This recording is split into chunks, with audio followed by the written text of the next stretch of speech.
Bueno, vamos a explicar ahora un poco, pues, cómo se puede determinar si un sistema de control, un sistema automático, un sistema de regulación es estable o no es estable, sin necesidad de determinar la posición de sus polos en el plano complejo, que como sabíamos, aquellos polos que tenían parte real, estaban en el semiplano de parte real positiva, eran polos que inestabilizaban al sistema. Entonces aquí la pregunta sería estabilidad de sistemas de control, el criterio de Root, ¿de acuerdo? Que a partir de la información contenida en la ecuación característica, pues nos va a permitir determinar si un sistema es estable y si no lo es, si tuviésemos una determinada ganancia, para qué valores de ganancia el sistema sí sería estable.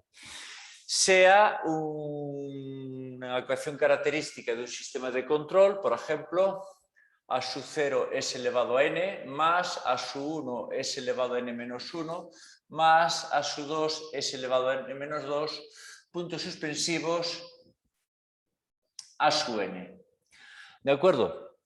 Entonces, la condición necesaria de estabilidad, pero no suficiente, será que existan todos los términos de la ecuación característica y todos tengan el mismo signo. No necesariamente todos positivos, porque si el polinomio característico, al igualarlo a 0, es la ecuación característica multiplicada por menos 1, pues todos podrían ser positivos o todos negativos, ¿de acuerdo? Por lo tanto, todos del mismo signo y que existan todos los términos. Esa es la condición necesaria. Si la condición necesaria se cumple, si es afirmativo, pues confeccionamos la tabla de Root. ¿Cómo se confecciona esta tabla? Pues bien, ponemos los coeficientes de las S en vertical, a su 0, a su 1, a su 2, etcétera, etcétera, hasta el a su n. Vale, el coeficiente, perdón, el Sn, empezamos en el Sn hasta el S0. S elevado a n, S elevado a n menos 1, S elevado a n menos 2 y así sucesivamente, puntos suspensivos hasta que lleguéis al S0. En el S elevado a n tenemos un coeficiente que es el a sub 0. En el S elevado a menos 1 tenemos el a sub 1. Aquí, para poner los términos de las dos primeras filas, cogemos a sub 0, saltamos 1 porque ya estaría aquí puesto, por lo tanto sería el a sub 1, sería el a sub 2, aquí sería pues a sub 3, a sub 4, puntos suspensivos, aquí sería el a sub 1, aquí sería el a sub 3, a sub 5, puntos suspensivos, llegaría un momento que serían 0, etc. A partir de estos valores hay que calcular los siguientes valores de la tabla. Para saber que están bien calculados, al final, en el S0, el último valor me tiene que dar el término independiente, que sería el a sub n. ¿De acuerdo? Bien, ¿cómo calculamos estos valores que aparecen aquí, que le vamos a llamar, por ejemplo, B1, B2, B3? Bien, pues estos valores B1 se calcularían, sería menos 1 partido del a sub 1, el determinante está de columna a sub 0, a sub 1, a sub 2, a sub 3. El siguiente elemento sería el mismo, menos 1 partido a sub 1, este primer elemento, la misma primera columna, es decir, a sub 0, a sub 1, y ahora iríamos a los otros elementos, a 4, a 5, y así sucesivamente. Iríamos calculando B sub 1, B sub 2, B sub 3, etcétera, etcétera, hasta que llegáramos a un 0, 0, donde un elemento ya sería 0. Conocida esta fila, iríamos a la otra fila. Encontraríamos C sub 1, C sub 2, etcétera, hasta que fuese 0. ¿Quién sería el C sub 1? Pues sería menos 1 partido del primer elemento de la fila, menos 1 partido de B sub 1, un determinante de 2 por 2, A sub 1, B sub 1, la primera columna, A sub 1, B sub 1, primera columna, A sub 3, B sub 2. Recordamos que estos se multiplicaban en cruz, así positivo y así negativo.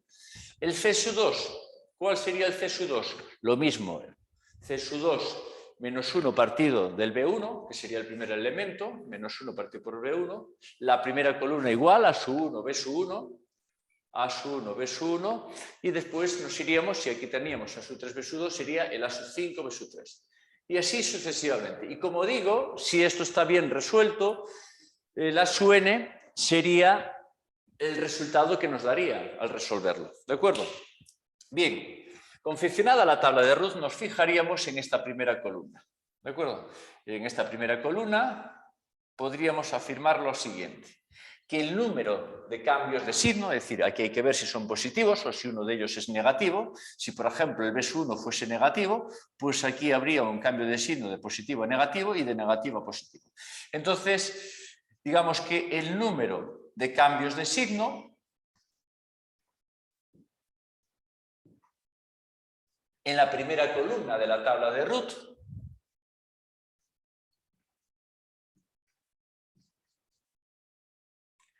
nos indica el número de polos inestables, es decir, nos indica el número de polos de parte real positiva.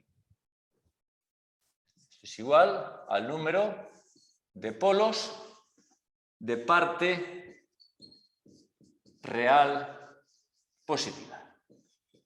Bien, vamos a aplicar esto a un ejemplo. ¿Vale? Vamos a dejar esas formulillas por ahí. Entonces, vamos a hacer aquí un pequeño ejemplo. Recordamos lo de la condición necesaria, es lo primero. Porque si un sistema no cumple la condición necesaria, ya podemos decir que es inestable y nada más. ¿Vale? Algo habría que hacerlo para que pudiese funcionar, porque un sistema inestable, lógicamente, no puede funcionar. Vamos a hacer un ejemplillo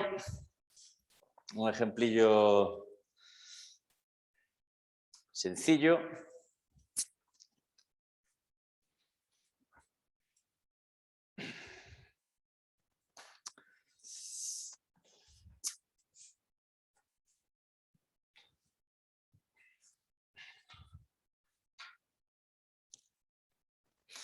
Vamos a hacer, por ejemplo, estudiar la estabilidad del sistema. Vamos a estudiar la estabilidad del sistema, que tiene por ecuación característica, anotar, S elevado a 4, es un sistema de cuarto orden, más 2S elevado a 3. No, este no, porque este sale aquí una fila de ceros y no quería poner aún esos casos. Entonces vamos a buscar uno que sea más sencillito. ¿De acuerdo? Entonces vamos a poner este otro. Vamos a considerar un sistema cuya función de transferencia total, es decir, ya en bucle cerrado, sería 4s elevado a 3 más 8s más 2 entre s elevado a 6 más s elevado a 5 más 3s elevado a 4 más 4s elevado a 3 más 3s elevado a 2 más 2s más 1. Es decir, el polinomio de la parte inferior es el polinomio característico que nos encierra información, nos da mucha información acerca del comportamiento del sistema. Aquí, por lo tanto, la ecuación característica de ds es s elevado a 6, es un sistema de sexto orden, más s elevado a 5, más 3s elevado a 4, más 4s elevado a 3, más 3s elevado a 2, más 2s más 1. Bien, vemos que existen todos los coeficientes, todos los términos, desde el S6 hasta el S elevado a 0, y todos tienen el mismo signo. Por lo tanto, cumple la condición necesaria. Como cumple la condición necesaria, podemos confeccionar la tabla de Ruth. Entonces, para ello, ponemos aquí las dos primeras filas, S6 y la de S5. Vamos a poner S4, S2, S1, S0. Coeficiente S6, 1, salto 1, 3, porque salto 1, recordar el S5, ponemos las dos, tendría que coeficiente 1, salto 1, 3, salto 1, 3 y salto 1 el término independiente. En S5, coeficiente 1, saltamos 1, 4, saltamos 1, 2 y el otro sería 0. Y veremos que al final tiene que dar 1, ¿eh? Hay que fijarse que al final tiene que dar 1, si no es que he cometido algún fallo a la hora de calcular estos numerillos de ahí, ¿de acuerdo? Bien, calculemos lo que antes llamábamos B1, B2, B3, etcétera, etcétera, etcétera. O si queréis, vamos a llamarle A1, A2, A3, no importa. Imaginemos que a este elemento le llamamos A1. Bueno, pues ese elemento A1 será menos 1 partido de 1, ¿eh? Menos 1 partido por 1, determinante, primera columna, 1, 1, la segunda columna, 3, 4.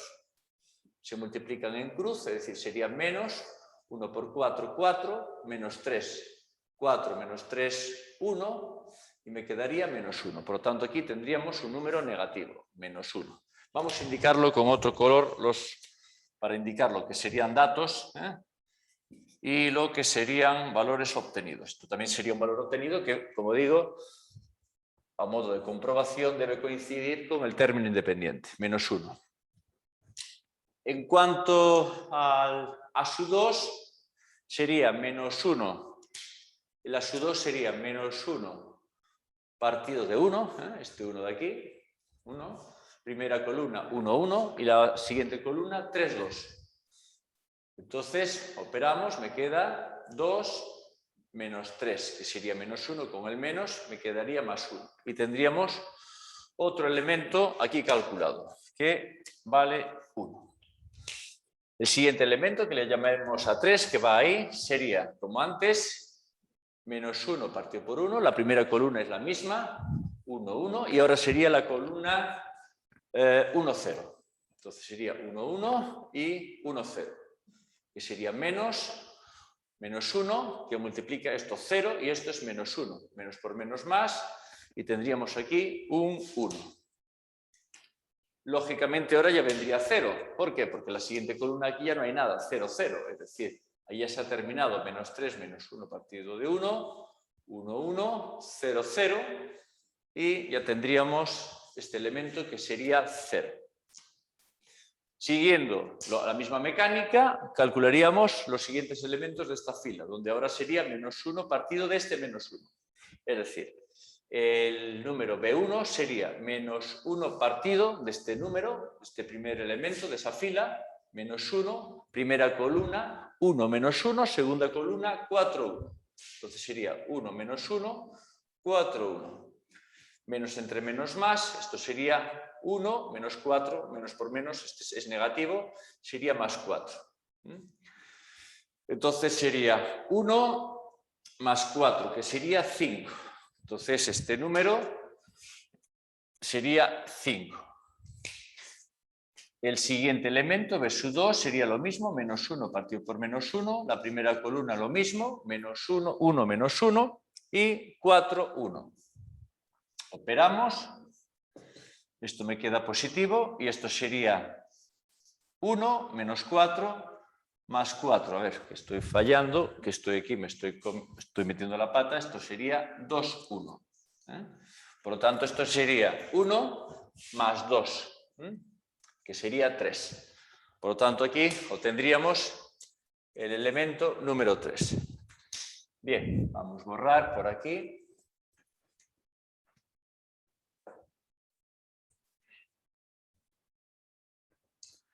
Seguimos el elemento B sub 3.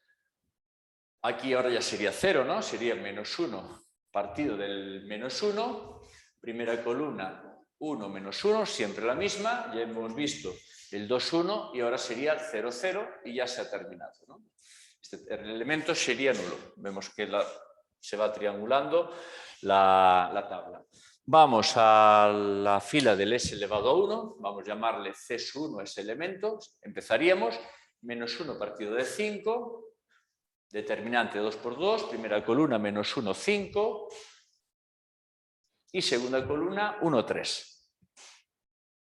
Entonces me queda menos un quinto, que multiplica menos 3 y esto es negativo, menos 5.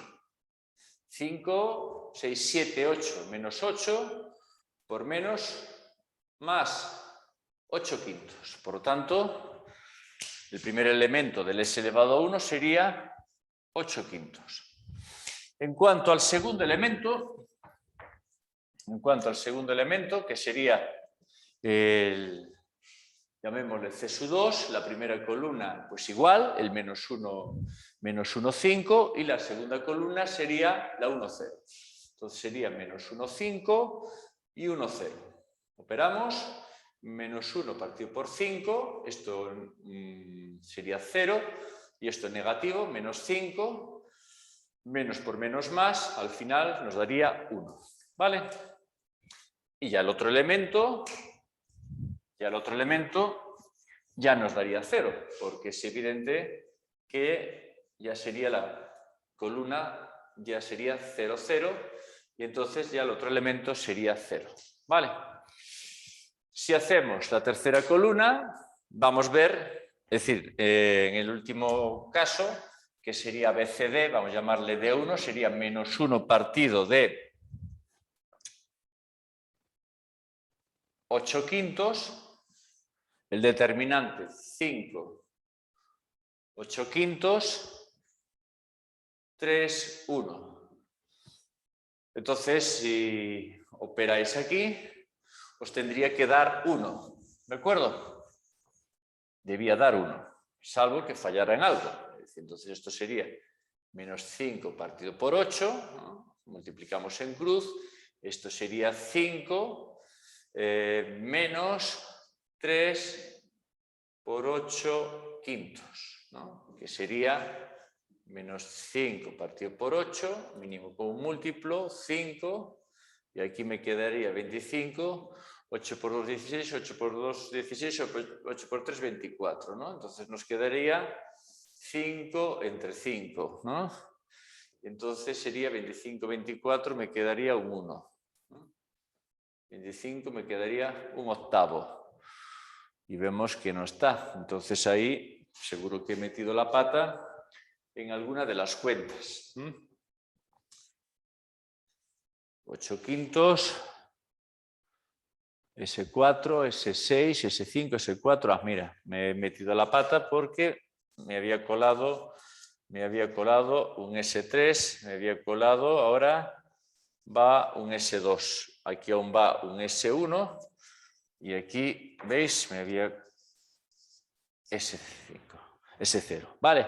Entonces hasta ahí vamos bien, ¿de acuerdo? 8 quintos y ahí me daría, como estoy indicando, me daría menos un octavo. Entonces este valor de aquí, me estaba comiendo ahí un menos un octavo. El otro elemento que resultaría ya sería 0, porque sería menos 1 partido de 8 quintos, primera columna 5, 8 quintos, y en la segunda columna ya cuadraría 0, 0, que sería el elemento 0. Entonces, ahora sí podéis comprobar que efectivamente aquí nos va a dar el término independiente. Sirve como elemento de comprobación que a la hora de realizar estas cuentas matemáticas, que son mecánicas y muy sencillas, pues no hemos metido la pata. Es decir, si vosotros calculáis ahí ese valor, que sería menos un octavo, primera columna, 8 quintos, menos un octavo, 1, 0, esto ya nada, me va a quedar menos 8, menos un octavo, entre un octavo, menos más, entonces nos va a quedar 1, ¿no? Por lo tanto, ya hemos confeccionado la tabla de Ruth. Como decíamos antes en la teoría, nos fijamos en la primera columna y decíamos que el número de cambios de signo en la primera columna coincide con el número de polos de parte real positivo. Es decir, polos que hacen inestable al sistema. Cambios de signo tenemos aquí. Paso de un número positivo a un número negativo.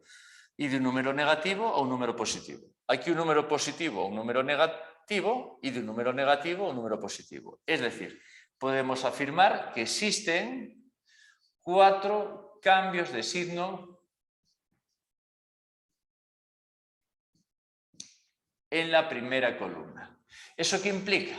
Pues lo que implica es que existen 4 polos de parte real positiva.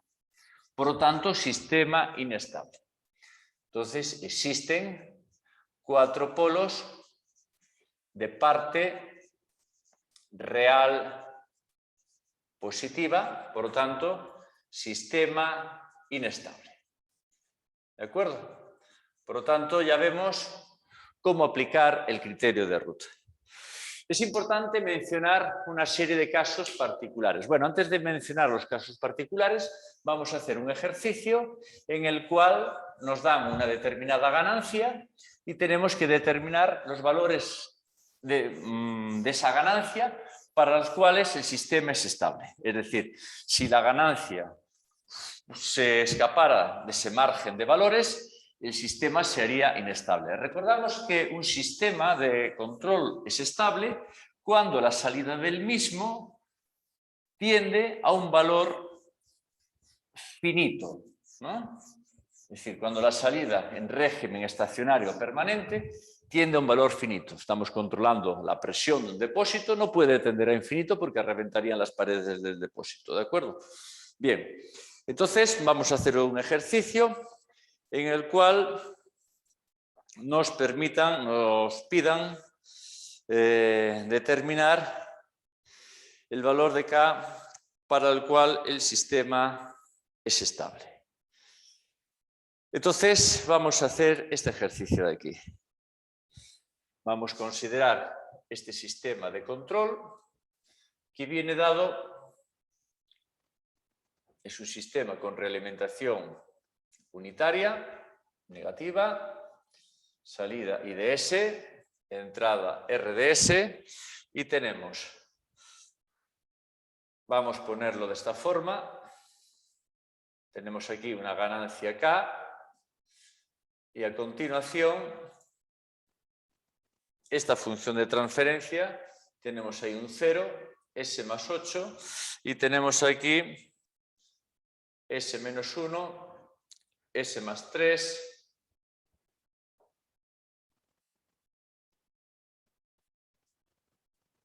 y S más 5. Bueno, lo primero es poner la función de transferencia en bucle cerrado, es decir, la función de transferencia total, IDS entre RDS, que sería la GDS en bucle cerrado, la total, sería pues todo esto, que sería el K multiplicaría a eso, es decir, sería la GDS, si a todo esto le llamamos GDS, GDS es la GDS partido de 1 más HDS GDS, donde el HDS es la realimentación, ¿de acuerdo? Que en este caso HDS es 1. Así que este denominador es la ecuación característica, que es lo que estoy buscando. Así que la ecuación característica sería 1 más HDS, que en este caso es 1, queda simplificado así, GDS, igual a 0. Es decir, tengo 1 más GDS, K multiplica a S más 8, K S más 8 partido de S menos 1 por S más 3 por S más 5.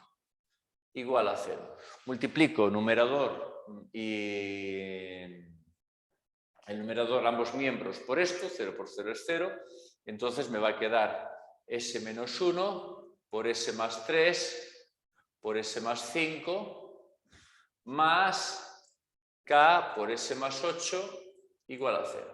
Bien, operando esta ecuación característica, tengo aquí el resultado, resulta el siguiente valor. Lo pongo aquí arriba, la ecuación característica sería, D de S sería S elevado a 3, S elevado a 3 más 7, S elevado a 2, es un sistema de tercer orden, más 7 más K por S y término independiente 8K menos 15. ¿De acuerdo? Bien. Lo primero, ¿cuáles serían las condiciones para que de necesarias de estabilidad? Pues que existan todos los términos y que todos tengan el mismo signo. Así que podremos escribir como condición necesaria de estabilidad, condición necesaria es que existan todos, es decir, que 7 más k exista y tenga el mismo signo, positivo, positivo y por lo tanto positivo, y el término independiente 8k menos 15 también positivo. Esto implicaría un k mayor de menos 7 y esto implicaría 8k mayor de 15, k mayor de 15 octavos, 15 sobre 8, ¿de acuerdo? Bien. Los números que cumplen la intersección serían aquellos k mayores de menos 7 y aquellos valores de k mayores de 15 octavos.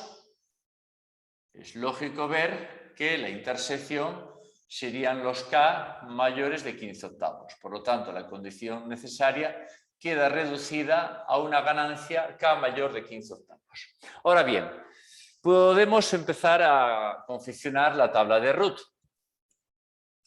Confeccionamos la tabla de Root. S3, S2, S1 y S0. Ponemos las dos filas, S3 coeficiente 1 y el S2 coeficiente 7. Y vamos alternando, es decir, saltamos 1 del S3, 7 más K y 0, ya no habría más. En el S2 saltaríamos el 7 más K, iríamos al término independiente 8K menos 15 y ya 0. Veremos que al final nos tiene que dar 8K menos 15. ¿De acuerdo? Tiene que dar esto. Por lo tanto, vamos a calcular este elemento ahí. Estos elementos de esta fila del S elevado a 1 sería A1 menos 1 partido de 7, determinante primera columna, 1, 7, segunda columna, 7 más K y 8K menos 15. Bueno, borramos por aquí.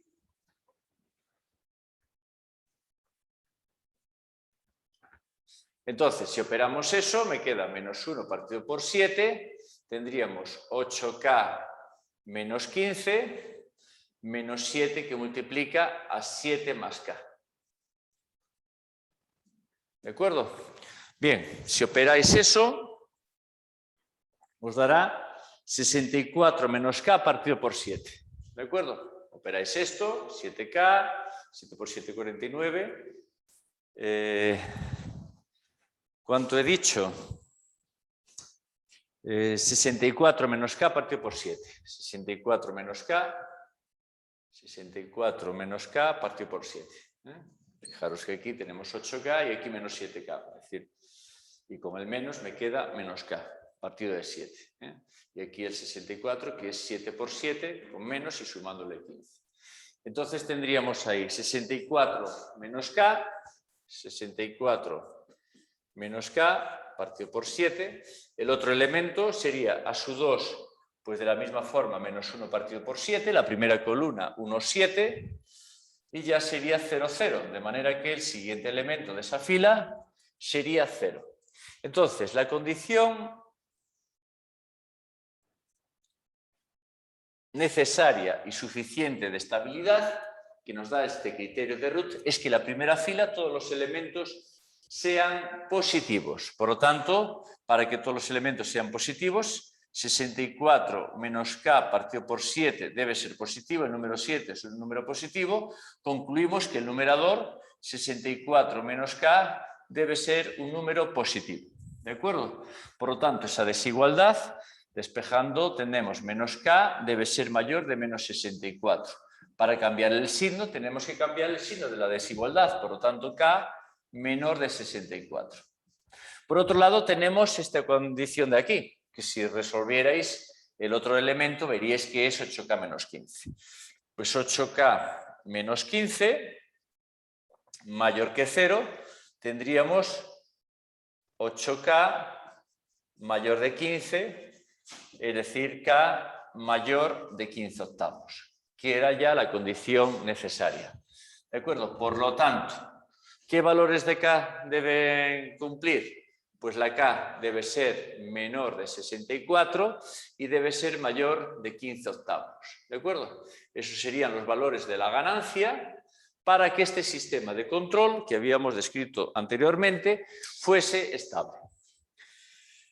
Bien, visto esto, vamos a ver ahora un par de casos particulares que pueden ocurrir, o casos especiales que pueden ocurrir. Es decir, el primer caso especial que puede ocurrir es la existencia de un cero, de un elemento nulo, de un cero, como en el primer elemento de una fila cualquiera. ¿De acuerdo? Porque claro, si aparece un cero en una fila cualquiera, cuando yo haga el siguiente elemento tendría que poner -1 partido por 0. Y esto es una indeterminación. ¿De acuerdo? Entonces, ¿cómo hacemos eso? Si aparece un 0 como primer elemento de una fila cualquiera sin serlo las restantes, pues sustituimos ese número 0 por un número epsilon positivo tal que epsilon tienda a 0, es decir, un número epsilon que tienda a 0 por la derecha. ¿Vale? Bien, pues a modo de ejemplo podremos hacer un ejemplillo que cumpla eso.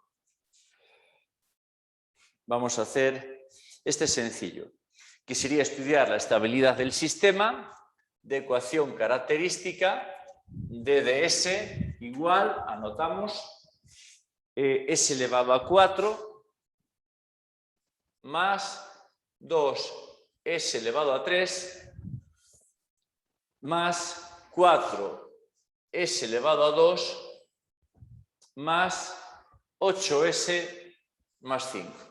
Vemos que cumple la condición necesaria porque están todos, S4, S3, S2, S1 y S0, y todos tienen el mismo signo. Por lo tanto, pasamos a confeccionar la tabla de Root. Ponemos S elevado a 4, S elevado a 3, S elevado a 2, S elevado a 1 y S elevado a 0. ¿Vale? Colocamos en el S elevado a 4 el coeficiente S4, saltamos 1, 4, saltamos 1, término independiente, 5. En el S elevado a 3, su coeficiente, saltamos 1, 8 y ya tocaría 0. Vamos confeccionando todo y debemos comprobar que aquí nos tiene que dar el término independiente para saber asegurarnos que todo está bien resuelto. Bien, pues vamos calculando elemento por elemento las siguientes filas. Es decir, la siguiente fila sería A1, el elemento de aquí sería -1 partido por 2. El determinante, primera columna 1, 2 y segunda columna 4, 8. Sería 1, 2, 4, 8, que sería -1 medio, 8, 4 por 2, 8, menos 8, 0. Entonces aquí tenemos un 0. ¿Vale? Seguimos. A2, -1 partido por 2, primera columna igual y segunda columna 5, 0. Por lo tanto, me queda -1 partido por 2, esto es 0, 5 por 2, 10, en negativo, menos 10. Menos por menos más, 10 entre 2 a 5. ¿Vale? Y la siguiente ya sería 0, porque sería -1 partido por 2, 1, 2, 0, 0, que ya seguiría 0. Por lo tanto, si ahora quiero obtener la siguiente fila, tengo el problema que mencionaba antes. ¿Cómo resolvemos ese problema? Pues ese problema lo resolvemos sustituyendo ese 0 por un número epsilon positivo que tienda a 0. Un número epsilon positivo que tienda a 0 por la derecha. ¿De acuerdo? Y ahora continuamos.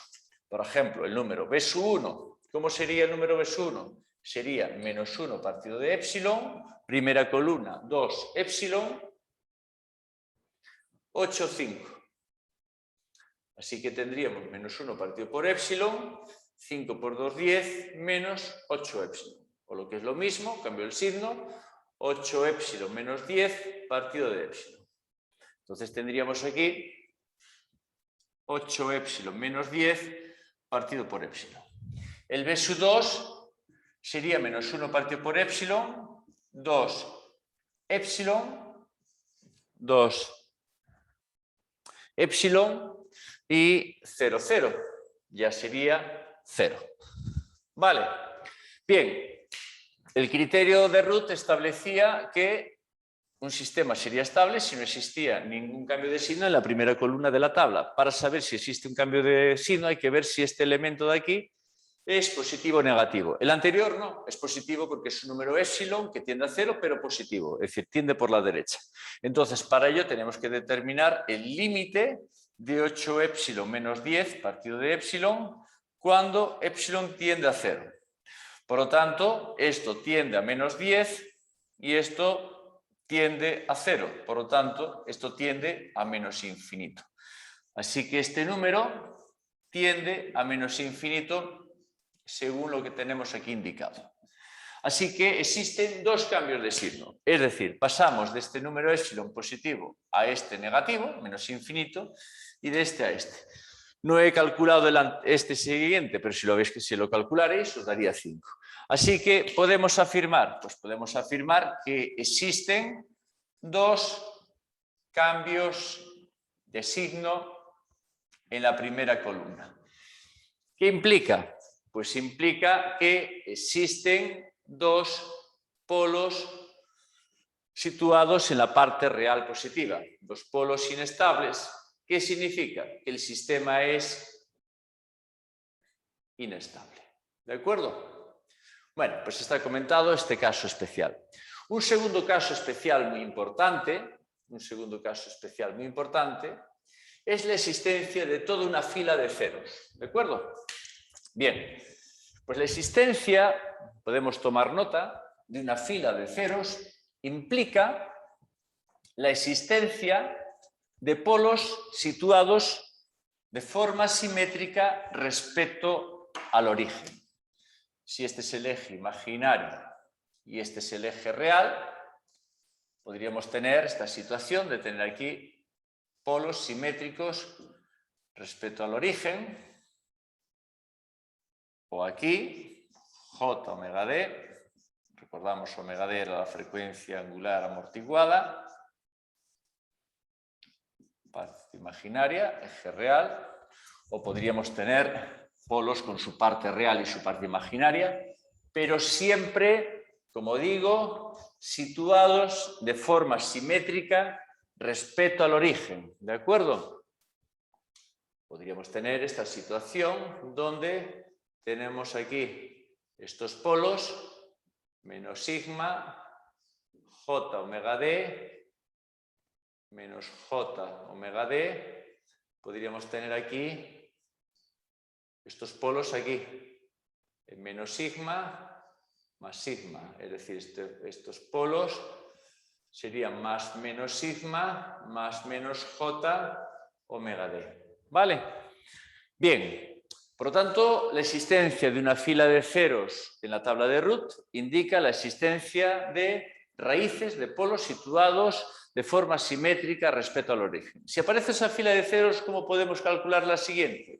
Pues formamos una ecuación auxiliar que vamos a denotar por ADS, ¿de acuerdo? Con los coeficientes de la fila anterior a la de los ceros, ¿de acuerdo? Esta ecuación auxiliar es de orden par, siempre. ¿Por qué? Porque sus soluciones, sus raíces, que son también polos del sistema, ¿de acuerdo? Son estas raíces, son estos polos que están situados de forma simétrica respecto al origen. Por lo tanto, podría ser de orden 2, ¿de acuerdo? De orden 4, etc. Bien, ¿cómo se obtiene, cómo se sigue resolviendo o confeccionando la tabla de Root si tenemos esa fila de ceros? Pues lo que tenemos que hacer es derivar esa ecuación auxiliar respecto de S y obtendremos aquí una ecuación de manera que los coeficientes de esta ecuación van a sustituir a la fila de ceros y eso nos va a permitir seguir confeccionando la tabla de Root. Bien, veamos un ejemplo.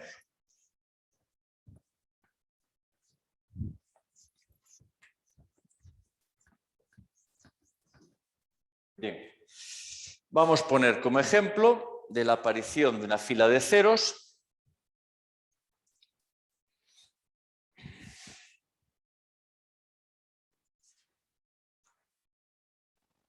Vamos a poner, por ejemplo, este aquí. Un sistema que tiene esta ecuación característica. D de S elevado a 4. A ver, no sea muy largo. Ese creo que está bien, sí. S elevado a 4 más 2s cubo, más 2s cubo, más 11s cuadrado, más 18s, más 18. Bien, vemos que cumple la condición necesaria porque están todos los términos y todos tienen el mismo signo. Por lo tanto, confeccionamos la tabla de Root. S4, S3, S2, S1, S0. S4, coeficiente 1. S3, coeficiente 2. Las primeras filas siempre son datos. Y vamos saltando. 1, salto 1, 11, salto 1, 18. Al S3, coeficiente 2, salto 1, 18, salto otro 0. Y el término independiente me tiene que quedar el 18, ¿de acuerdo? Es decir, al hacerlo, lo podéis comprobar que os va a dar, ¿de acuerdo? Si no es que hemos cometido aquí algún fallo. Vamos a empezar calculando los distintos elementos. Será menos 1 partido de 2. El determinante, primera columna, 1, 2, 11, 18. 1, 2, 11, 18. Es decir, que sería menos 1 partido por 2. Esto sería 18 menos 22, que sería menos 2. Con el menos queda más, 2 entre 2 a 1. Entonces me daría un 1. ¿Vale? Por lo tanto, aquí tendríamos un 1.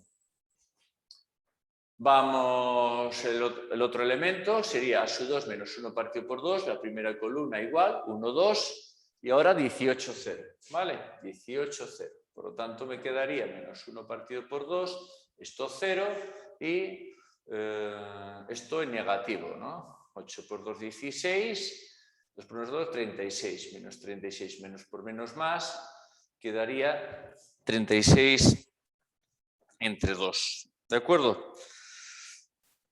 Que serían los 18, el número 18. El número 18 positivo, ¿de acuerdo? Este sería el número 18 positivo. Vale. Me he equivocado, aquí tenía que dar el número 2 en el primero, seguro que hice malas cuentas. Esto era el 1, 2, 11, 18, está bien operado esto. Esto es 18 y esto es 22. 18, 22 va 4, no 2. Es decir, esto no sé restar. Esto es menos 4, entonces esto es 2. Si no, no va a dar la fila de ceros, ¿vale? Bueno, una vez que tenéis esto, la siguiente, lógicamente, sería 0, menos 1 partido por 2, la primera columna 1, 2, ya sería 0, 0, que sería 0, ¿vale? Entonces aquí os vais a dar cuenta que va a dar una fila de ceros, es decir, el B1 sería menos 1 partido del primer término 2, primera columna 2, 2, 18, 18, 2, 2, 18, 18 y sería 0. Por lo tanto, tenemos aquí un 0. El segundo elemento de esa fila, el B2, sería menos 1 partido por 2, la primera columna igual, 2, 2 y 0, 0. Y ya sería 0. Por lo tanto, tenemos aquí una fila de ceros. ¿Cómo continuamos? ¿Cómo sacamos este 18? ¿De acuerdo? Pues para ello tenemos que formar la ecuación auxiliar, que será siempre de orden par. ¿Cómo se obtiene la ecuación auxiliar? Con los coeficientes de la fila anterior. Fijaros que es de orden par. Fijaros que esto era 1s4, 2s3 y siempre saltaba 1. Esto es 2s cuadrado, 2s a la 2, salto el s a la 1, más 18. ¿Os dais cuenta? Más 18. Esa es la ecuación auxiliar. Derivando esta ecuación auxiliar respecto de s, me queda 4s, la derivada del 18, 0. Entonces, estos números son los que sustituyen a la fila de ceros, ¿de acuerdo? Esos números son los que sustituyen a la fila de ceros. Vale, es decir, tendríamos aquí el número 4 y tendríamos aquí el número 0. ¿Está claro? Si seguimos confeccionando la tabla de Root, lógicamente me daría ahora el 18. Es decir, fijaros que sería menos 1 partido por 4, primera columna, 2, 4, 2, 4, 18, 0. ¿De acuerdo? Entonces sería 0, sería menos 1 partido por 4, 0, y aquí sería ahora menos 4 por 18, ¿de acuerdo? Que vemos que es menos por menos más, el 4 y el 4 se marcha, 18, por lo tanto está ok. Vale, bueno, esto nos viene a decir que no existe ningún cambio de signo, y como no existe ningún cambio de signo en la primera columna de Root, podemos afirmar que no existe ningún polo inestable, ningún polo de parte real positiva. Por lo tanto, podemos afirmar que el sistema es estable. Pero ¿qué información nos está encerrando también la ecuación auxiliar? La ecuación auxiliar, las raíces, es decir, las soluciones de la ecuación auxiliar, también son polos del sistema. Este sistema es un sistema de orden 4, por lo tanto tiene 4 polos. Calculemos los dos polos de aquí, P1, P2, que sería menos 18 partido por 2, la raíz cuadrada. 18 partido por 2 con signo menor, la raíz cuadrada, ¿no? Que tenemos más menos. Por lo tanto será un más menos j, 18 entre 9, entre 2 es a 9, la raíz cuadrada es 3. Por lo tanto tenemos dos polos, fijaros, dos polos que están situados de forma simétrica respecto al origen. ¿De acuerdo? Estos polos harían que el sistema, si no hubiese otros, el sistema fuese marginalmente estable. Como sabemos, cuando están los polos, está en el límite de la estabilidad. No es un sistema que se amortigue, ni subamortiguado, ni que se haga inestable. Está oscilando, ¿de acuerdo? Como si diseñáramos un oscilador electrónico, ¿vale? Es decir, el eje imaginario me marca el límite de la estabilidad. ¿Cómo obtendría los siguientes polos? Es decir, los polos, si tiene 4, pues una forma que podríamos obtener, como las raíces de la ecuación auxiliar también son polos del sistema, lo que podemos hacer es el cociente de DDS entre la ecuación auxiliar, igualado a 0, las raíces de aquí sacarían los dos polos restantes. Es decir, yo cojo este polinomio S4 más 2S a la 3 más 11S cuadrado más 18S más 18 y lo dividimos entre la ecuación auxiliar, que siempre se formaba la anterior a la de los ceros, 2S cuadrado más 18. Dividimos esto entre esto, me queda a un medio S cuadrado, porque yo multiplico esto por esto, me queda S4, al dividir menos, menos S4, 18 entre 2 a 9, 9 S cuadrado, al dividir menos, ¿no? Sumo, esto y esto se va, me queda 2S cubo, de 9 a 11, 2, más 2S cuadrado, bajo el 18S y el 18. Y ahora digo, esto entre esto me queda a S, ¿de acuerdo? Esto por esto, 2S cubo al dividir menos, menos 2S cubo, 18S al dividir menos, 18S, sumo, esto y esto se marcha, esto y esto se marcha, me queda 2S cuadrado más 18. Esto entre esto a 1, entonces 1 por 2S cuadrado al dividir menos, menos 2S cuadrado y 18 al dividir menos. De manera que esto, pues nada, resto 0 y me quedó el cociente, fijaros, el cociente me quedó un medio S cuadrado más S más 1 igual a 0. Que si queréis multiplico por 2 ambos miembros, 2 por 0 es 0, por lo tanto me queda S cuadrado más 2S más 1 igual a 0. Bien, esa ecuación de segundo grado, si la resolvemos, me darán los otros polos. Si estos eran los polos que llamábamos P1, P2, los otros dos polos, P3, P4, para que me den los 4 polos de este sistema, será menos B, menos 2, más menos, la raíz cuadrada de B cuadrado, que es 2 al cuadrado, que es 4, menos 4, AC. Menos 4, he multiplicado algo, hice mal, aquí me falta un 2. Menos 4, AC, menos 4 por menos 4, por 2, 8. Partido de 2A. Por lo tanto, me queda menos 1 más menos J, porque 4 menos 8 es menos 4, la raíz de 4 es 2, entre 2, 1 y quedaba negativa menos j. Por lo tanto, los polos que tenemos el P3 y el P4. Serían los 4 polos del sistema. ¿De acuerdo? Bueno, espero que os haya quedado claro cómo aplicar Ruth, cómo podemos calcular la ganancia y cómo podemos solventar estos casos especiales de la existencia de un cero como primer elemento de una fila cualquiera o la existencia de una fila de ceros, lo que quiere decir. Porque me podrían pedir en un ejercicio que calcule, por ejemplo, un valor de ganancia para hacer que el sistema sea marginalmente estable, entonces tendría que forzar una fila de ceros y encontrar pues ese tercer polo. El saber esto pues me puede ayudar. Pues nada, si os ha gustado esto, darle un like y suscribiros al canal, ¿vale? Para estar al tanto de próximos vídeos. Vale, gracias.